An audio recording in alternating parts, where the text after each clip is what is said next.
play a quick 30 seconds of that here. Let's see, you should hear it here in a second. And when we were doing that, there was a small ham radio communication center setting in the back corner in the basement that went out to a log periodic.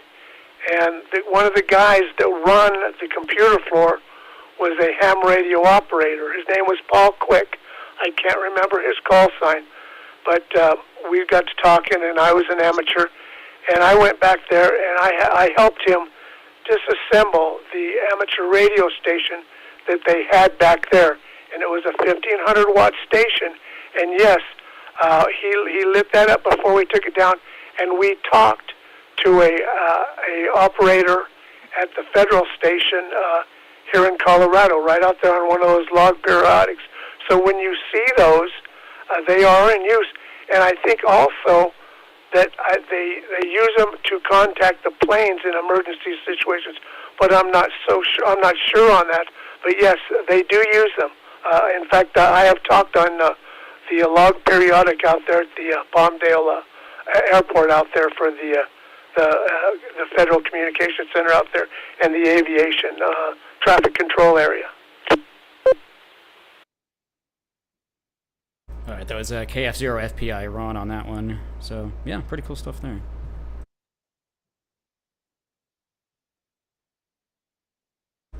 What else here? I think there was a mention of a fox hunt. I think N0CFM is who handles that? Yeah, transmitter hunt. I don't think he's updated it yet on his site, but I think there was either one this past weekend or weekend next. But if anybody's ever done any fox hunting, I haven't gotten into any of that. But there's a group that meets here that does that.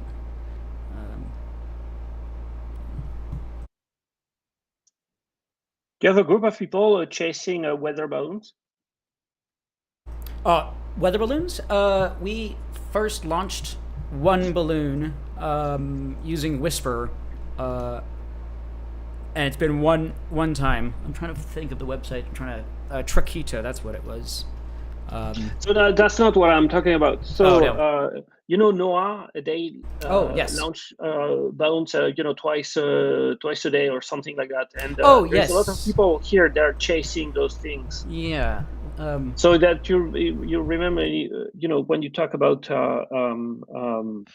fox hunt, that's what that reminded me. That's right, radio songs. Yeah, these are pretty cool. It's crazy that they just let people take them once they find them. If that's what you're talking about. Yeah, that's what I'm talking about. Okay. Yeah.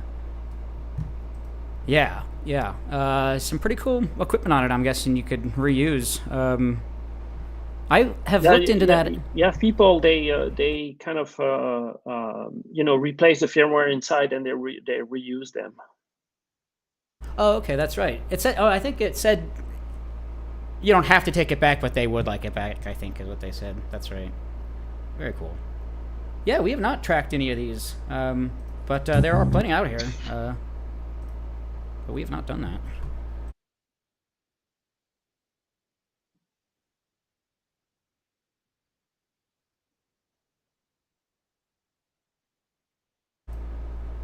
Yeah, let's see. Around here, I think, what is that site? I just had it up here.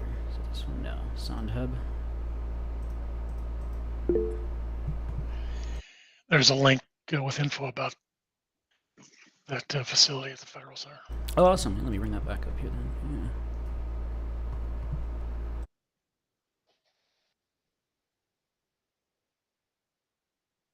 Yeah. It's constructed by U.S. Army Corps of Engineers. Completed in '69, located at the Denver Federal Center at Lakewood. Created after World War II from Denver Ordnance Plant.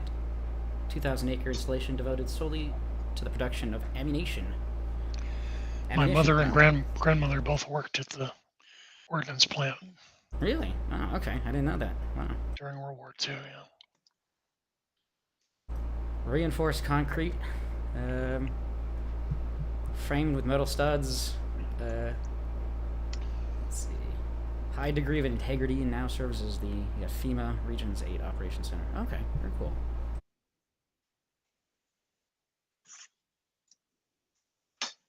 And we did a tour, you said, a while ago, or years ago? The club did a tour years ago, yeah. We also toured NORAD many years ago. Oh, wow. Okay. They let people in? Back before 9/11. They used to. Not anymore, I don't believe. We all had to get cleared to go in.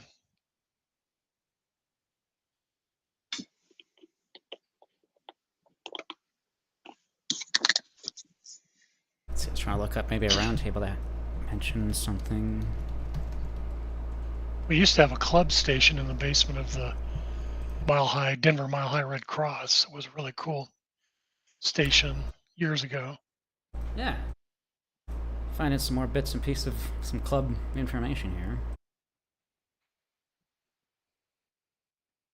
Oh, okay, these were locations.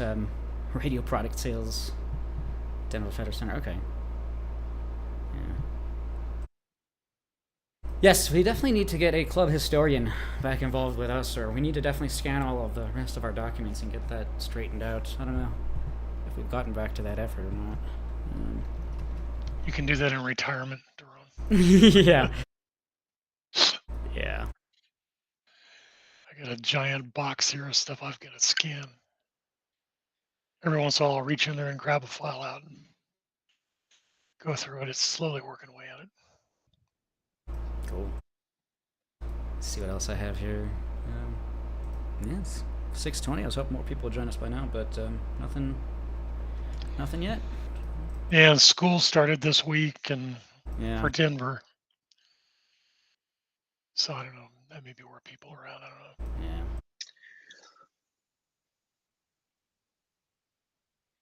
Maybe people are not interested by antennas. Or they think they don't need an antenna. No. There you go.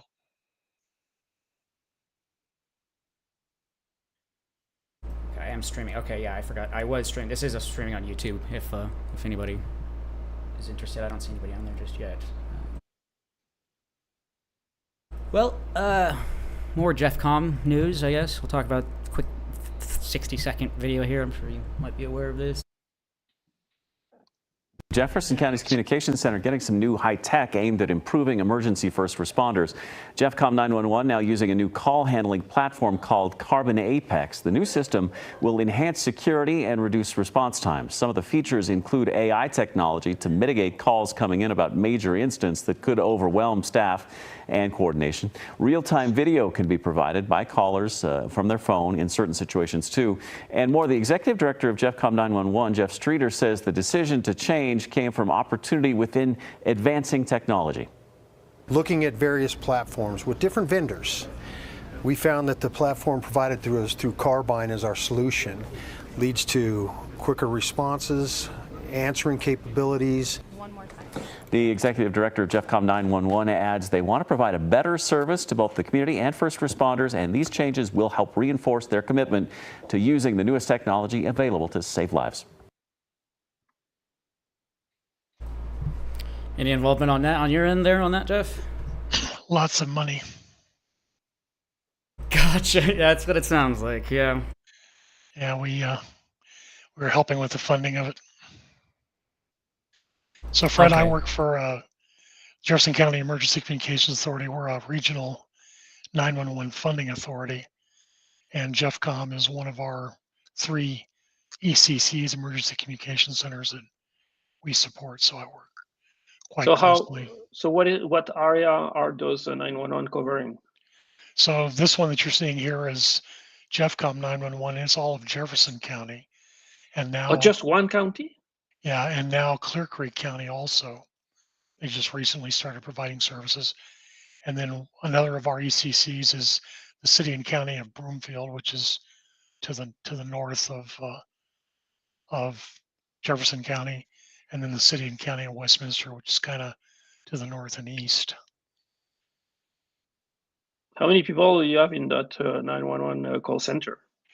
This one here, I think they're funded for up to 140, I think. 140, man. At any given time, there may be 13 people on. Yeah, because Counting, on the picture, the room seems to be huge. it is. It takes up the entire third floor of that building that they showed initially. And it's short time because they just bought a building that they're going to move into for their new headquarters that's substantially larger than this. So they'll be moving there hopefully end of this year, Q1 of 2025. And then this one will become a hot backup center. Oh, okay. Man, By that's, yeah, like you said, that must cost a lot of money. What are those lights for? the screens, up above, those are Yeah, those are above that's a call priority tree. So when it flashes, it shows you a call coming in and what priority level it is. so everyone in the room, they know there is a high priority call. Right, right.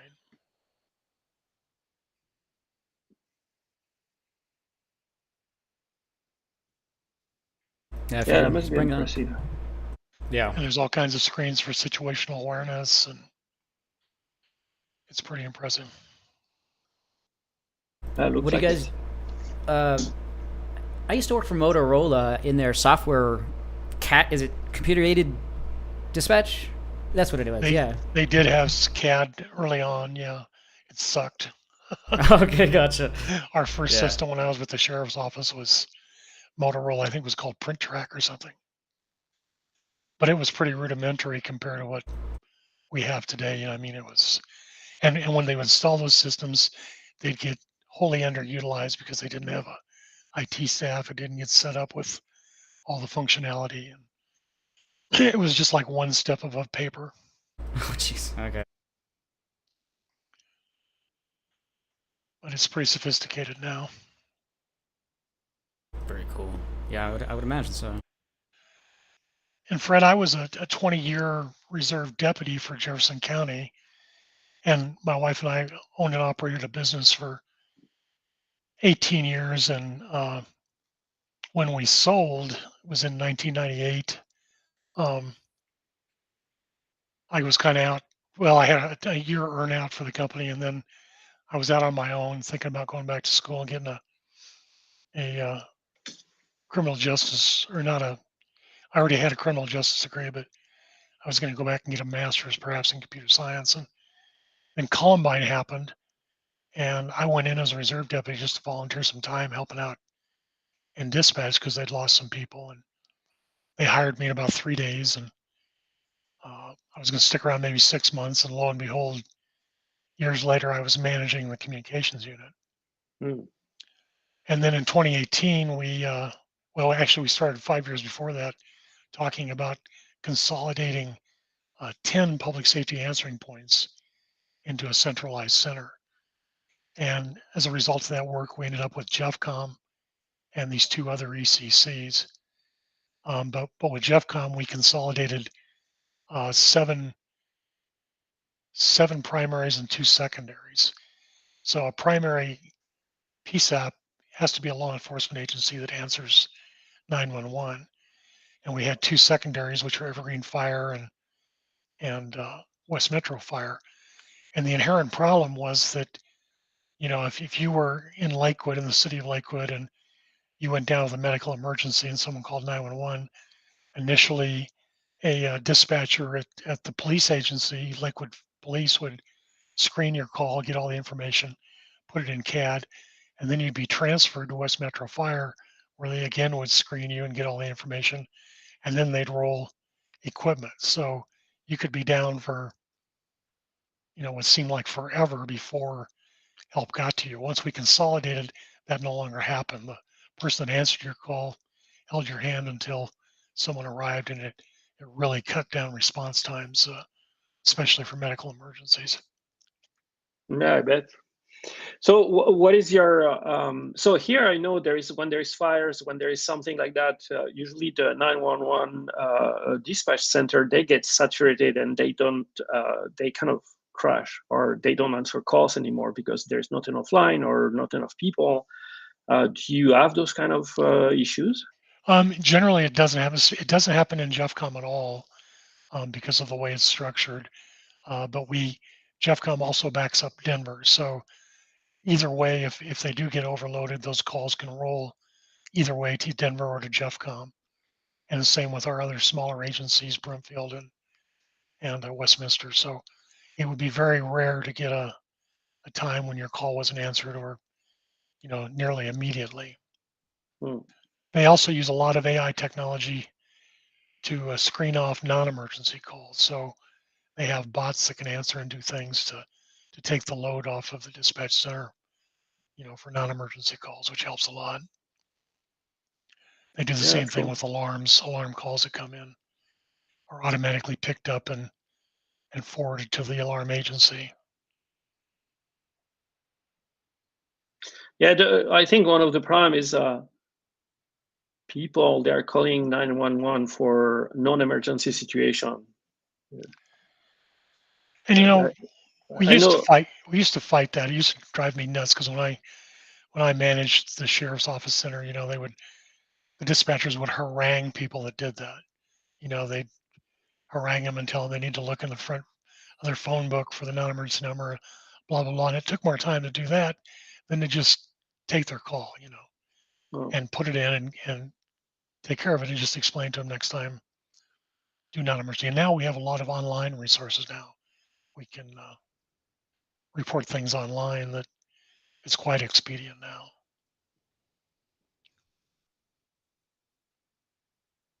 Something else our club does or helps with is with emergency sirens, tornado sirens as they've been known, and they Wheat Ridge. We talked about it last month, but they are getting rid of them because they are just too costly, and they're now using new apps, Lookout Alert for emergency communications and notifications. So, yeah, it's they're trying to do their best. It seems like so.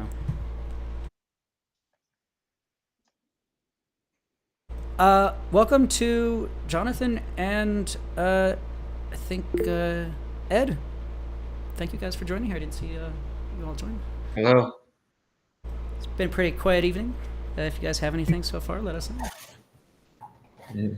Nah, I have my CFT1, which I've been around for 2 weeks now. Yeah, I did mention that a little bit. If you want to give a little bit more information on that, please. Yeah, I just briefly mentioned it. I just grabbed the thing. Let me find it. I believe it's right. Yeah, that's a good idea. Let me stop my screen share here. Yeah, so I've been working tirelessly for the past 8 months working on a CW transceiver to sell. It's called the CFT1, named after my call sign KM4CFT. I'm also known as the CW field transceiver. It looks like this. And it's designed to be as simple of a user interface as humanly possible. So if you like doing coda and soda operation in Morse code and hate user manuals, then this is the radio for you. Very cool. Yeah, our presenter Fred was maybe a little bit interested. So really cool stuff.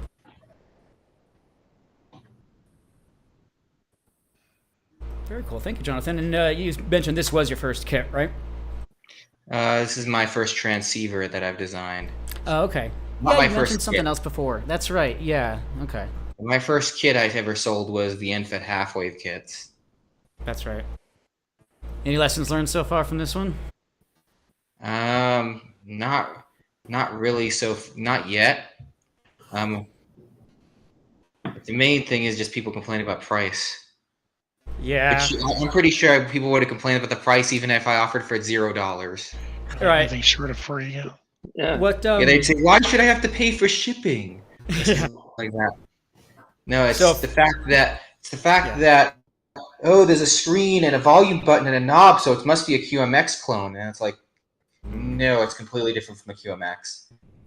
This is the only way you can do an ergonomic panel with a radio of this size. If you move the panel and knobs anywhere else, you just needlessly make it large. So that's the only thing in common with it is the panel design is similar. Other than that, internally, it's completely different. It's not a TALO detector or a software-defined radio. It's a super heterodyne. So it's more in line with the Elecraft KX1 than it is on the QMX. Right. Okay. And so I took the price of what is it? What is the KX1? What is a KH1? What is a Pentec TR35? What is a Mountain Topper? So those are all super heterodynes. I took the price of those and said, okay, that's where I should price it at, and I priced it about the same. And you How many have basically you sold? provided. All right. Have you been selling hundreds or dozens or few? So far, last I was told, we've sold 50 units out of the 200 that I prepared.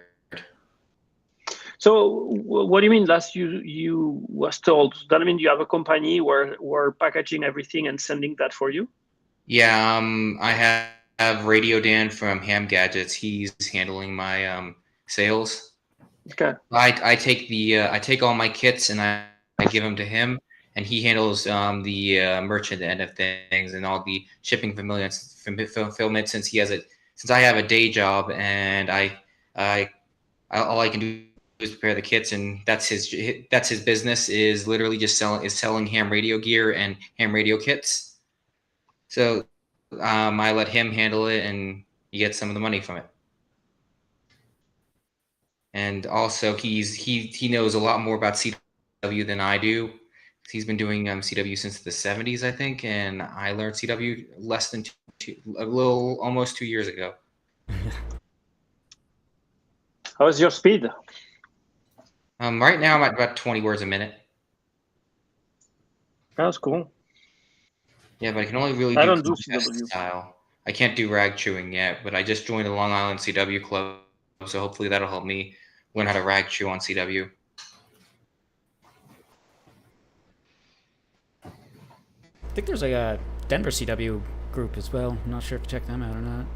Never heard about them.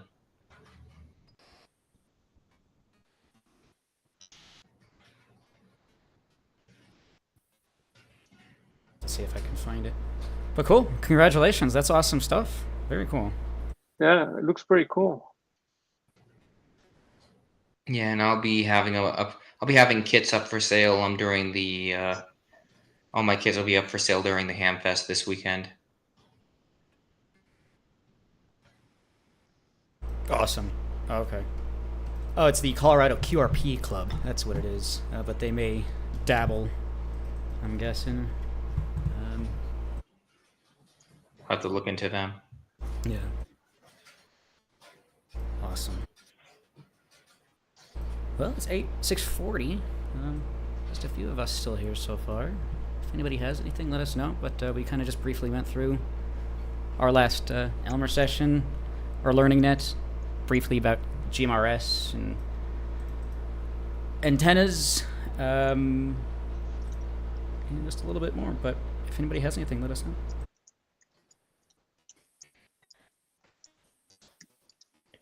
Just wondering, is GMRS really active in this area? I think with the 4x4 groups, yes. Yeah.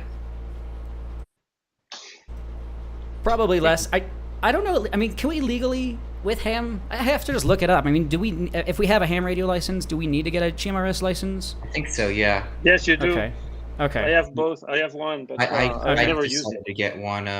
I had a family member who needed something a little bit more powerful than FRS. So I said, I'll tell you what, I'll get myself a GMRS license so that my entire family has it, and then you can just use my call sign. And so that'll make things easier, because you would have struggled with the ham test. Nor would I expect him to have the time to learn, to study for it and go to an exam and stuff. That would have been asking a little bit much just for what he's planning on using it for. But yeah, I got my GMRS license. I got a cheap Baofeng GMRS radio, but I don't know anything about what channels people use and stuff like that. There is emergency groups here that they are switching to GMRS because of the license and and radios price and things like that. So and yeah, they're switching to GMRS. So like that, the entire family has access to a radio.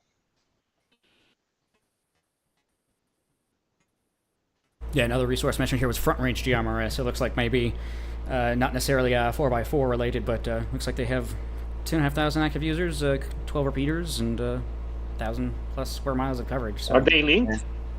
I have no idea. This was just brought up this last week, so I'm not too sure. But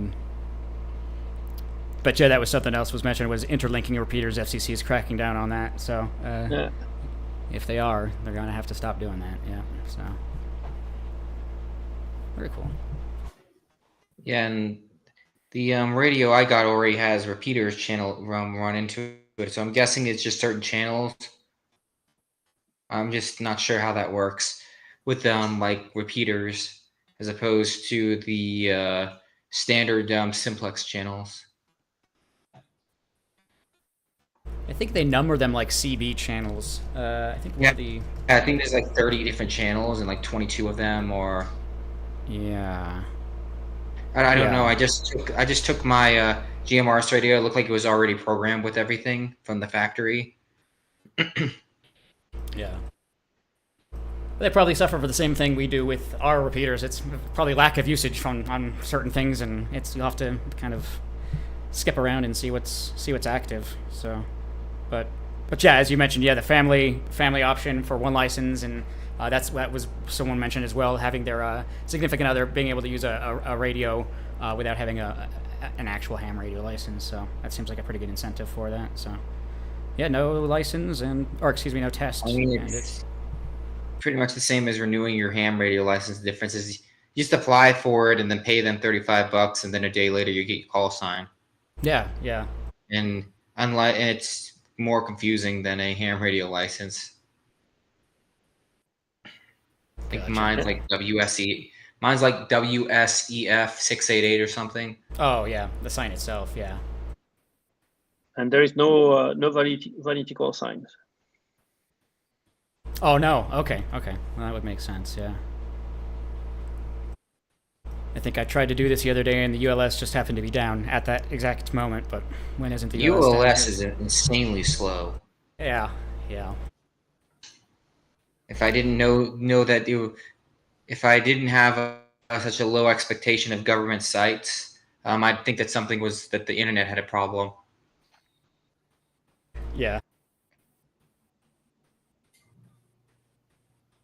Either comes up immediately, or you just put a call in here and it just sits, spins and spins and spins. You do anything on the site, and it takes at least 15 seconds for it to load any page whatsoever, if you're lucky. Yeah. They used to have an API, and they've kind of gotten rid of that. They have like nightly dump CSV files, but I was trying to do some automation with that, but they got rid of their official API 6-7 months ago, which is kind of frustrating. But let's see, we got a couple more people joined us. Thank you all for being here. Let's see, we got Ron, FPI. Thanks for joining us here. If you have anything, let us know. We were talking about the Federal Center antenna there that you had mentioned. If you can hear me, Ron. What else? 15 or so minutes. I certainly can bring up some things here. If anybody else has anything, go right ahead.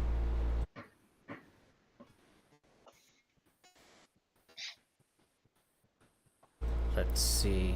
Another quick video here. Pretty cool company, electronics company here based in Colorado, Aero Electronics. Not very well known to the layman, but very big in the electronics industry. So just a few minute video here of their new command center. Let me see if I can shorten this down here a little bit. But this kind of just explains why things are becoming more expensive and what attributions go to that. Supply chains can be complex and face many different vulnerabilities. Risks that we didn't know existed before.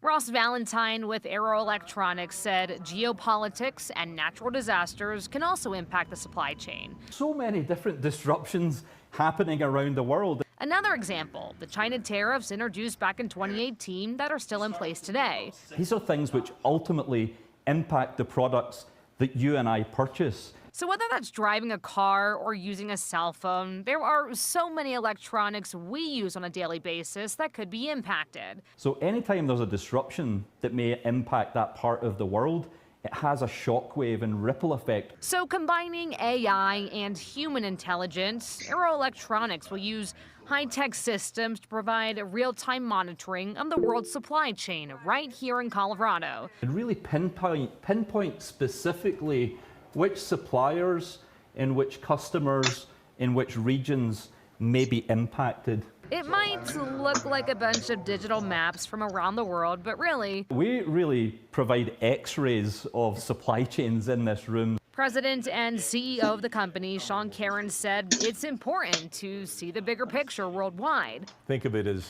almost our NASA, if you will. And with the command center, they'll get real-time alerts on issues and also be able to help their customers navigate any problems. We can help suppliers and customers identify areas of vulnerability and manage risk so that they get the right content and the right time. Aero Electronics, by the way, is the largest electronics distributor in the entire world, and they're dedicated to keeping Colorado home. Yeah, so great to have them here in our back door. Very cool stuff there. Yeah, I actually buy when I the parts that I use my input halfway kits come from. They all come from Aero Electronics, and it's just because they have the best deal on the connectors and towards. Awesome. Very cool to hear. Yeah. So that's funny because they're based in Colorado, but the guy who was talking doesn't have the accent from Colorado. No, I think that was Scottish, I think. Yeah, it sounds like Scottish. Yeah. Very diverse community, though, here, as mentioned, aerospace, electrical engineering, so it brings in a lot of people. Let's see that voice again. That are still in place today. These are things which ultimately impact the products that you and I purchase. So whether that's... Gotta love that voice. All right, very good. Very cool. All right, anyone else? Anything else so far? 10 minutes, please let us know.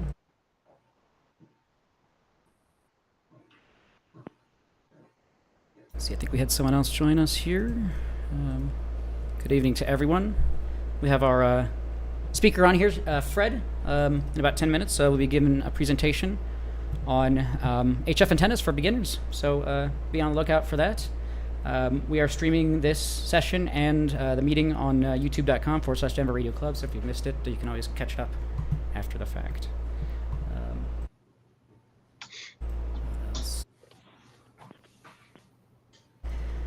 Anyone else? 10 minutes. Let us know. Comments, questions. This is a general Q&A about ham radio and electronics.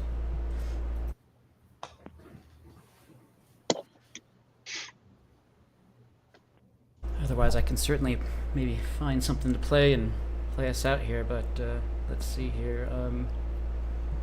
Anyone else? Comments, questions, anything else so far? Let us know. I'll speak up. Yeah, go ahead. This is Ed. So on the learning nets, a couple of times I brought up, Fred, my first HF antenna went up a couple of weeks ago. It's a wire between a couple of trees just over here out the window. And I wasn't sure whether to run a ground or a counterpoise from it because the instructions said it was optional. But eventually I did decide to run a ground wire all the way. It's 27 feet up, so I ran a ground wire all the way to a dedicated ground rod at the base of the tree. And just anecdotally, it sure seems like that helped, although it's just a perception. I don't really know RF wise what's going on there. So would that have helped? So it's a F-wave end-fed antenna? Yeah, it's about 64 feet long. It's 10 through 40. Okay, in the presentation, I'm talking about the half-wave end-fed antenna. The thing is on the half-wave end-fed antenna is if you don't have a counterpoise, the cable, your coax, is going to be used as a counterpoise. And so the grounding, so the problem is we use ground for several things. So grounding in terms of earthing, putting something to the earth, HF doesn't need that. You're going to put a ground on vertical antenna, for example, because they attract lightning. It's going to be just for lightning protection. But on your half-wave end-fed antenna, I would advise you put some piece of counterpoise. On the half-wave end-fed antenna, they don't need to be super long, but they're going to help. And the thing is, you need to put a choke. I think you had a presentation on chokes not long ago. You need to put a choke somewhere so your coax doesn't become part of your antenna. Yeah, I didn't do that yet. I need to do that. So counterpoise instead of ground, or was the ground good enough? Yeah, that's how you're gonna want to do it. It's although with end-fed half waves, you don't have to have one, quote unquote. Definitely having one will certainly improve performance. It's more so the lack of counterpoise is used in end-fed half waves these days is more so because they're a pain in the butt to deal with when you're dealing with a portable activation. So my end-fed half waves that I make I almost never use a counterpoise, but that's just because I'm setting up it for like an hour at most at a park, and so there's no real point. And also I'm letting the coax form my counterpoise.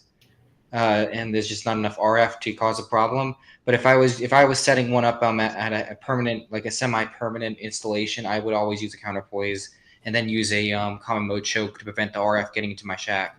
Yeah, I didn't think choke. So the thing is, when you do SOTA, it's not too much of a problem because you have 10 watt or 15 watt only.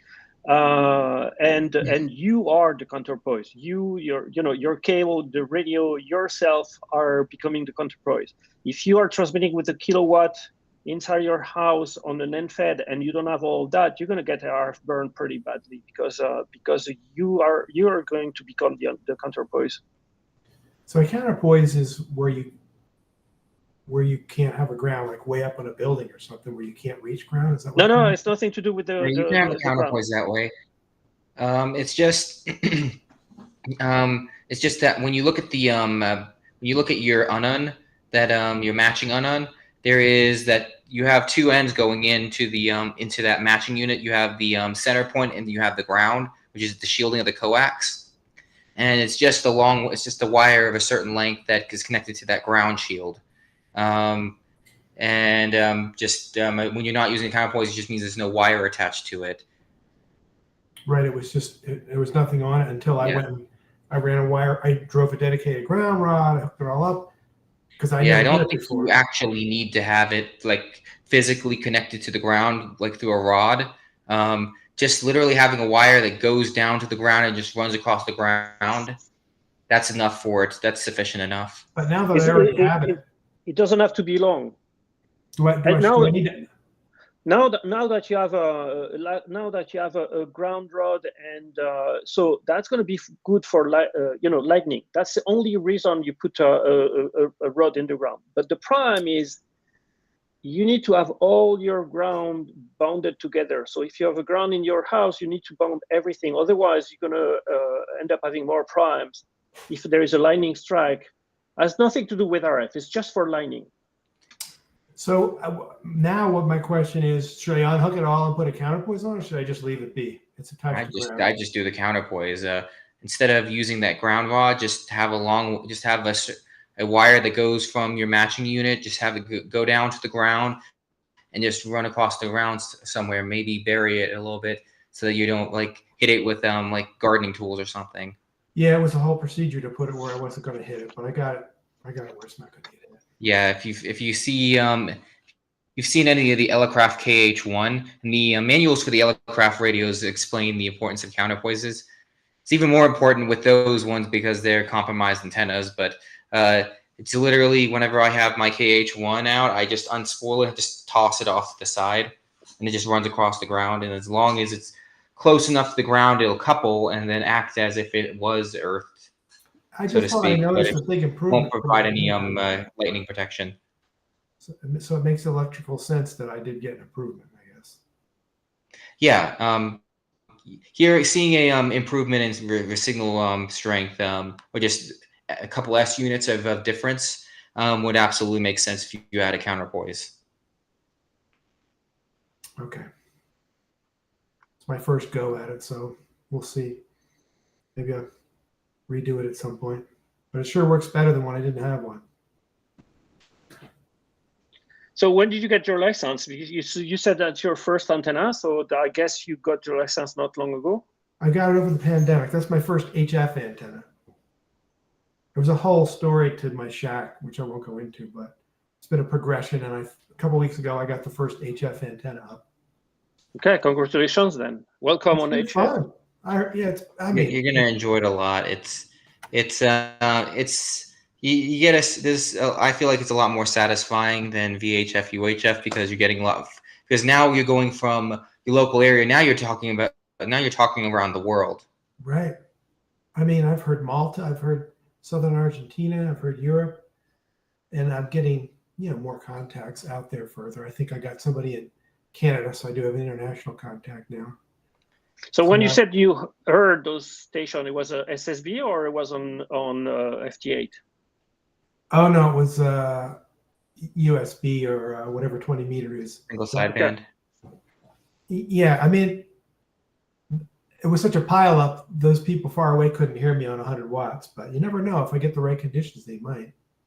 So, but I do all my contacts on 100 watt, and I work Europe. I work all over the world. The key is to have a good antenna, a good antenna setup. I wish I could point you at it and show it to you, but I don't have the technology to do it. But for my little plot of land here in Arvada, it's up 27 feet. It's between two trees, so I mean that's pretty decent. Not as good as I'm going to get here. I'll put up a vertical at some point.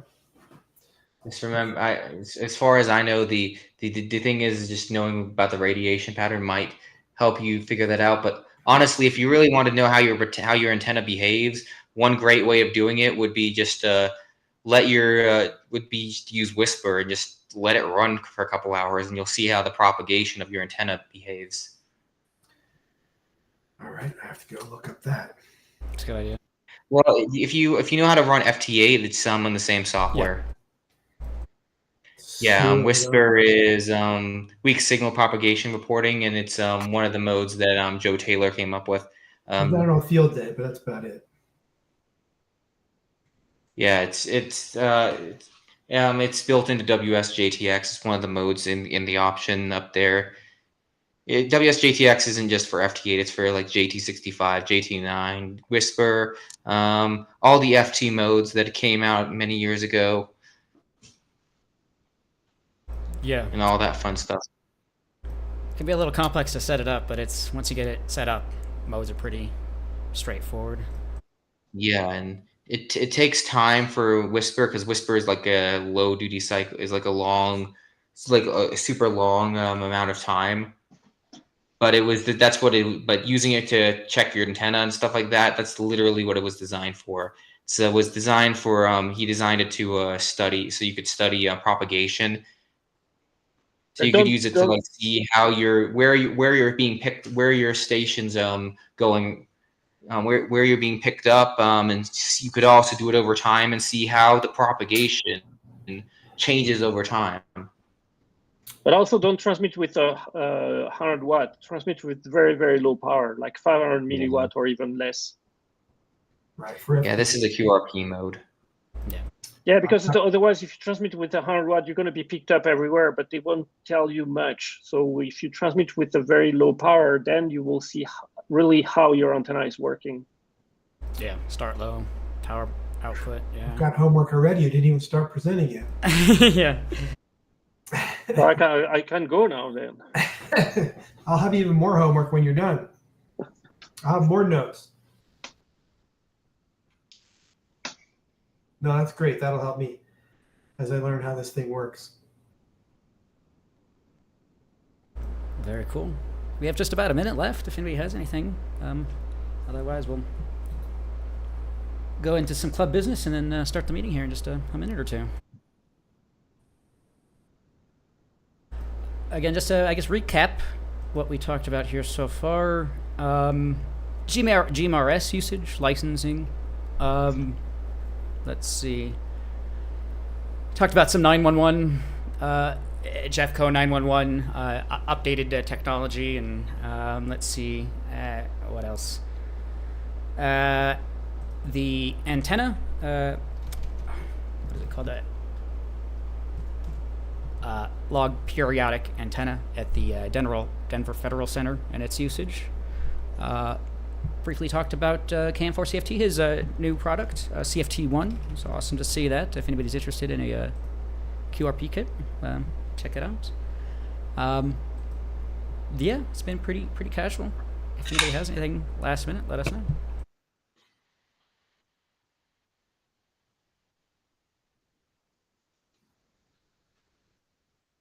Okay, see nothing heard. We'd usually throw it over to our club president or vice president. Let me see if either Kevin, K0KPS, if you'd like to update us on club business. Otherwise, I'm more than happy to.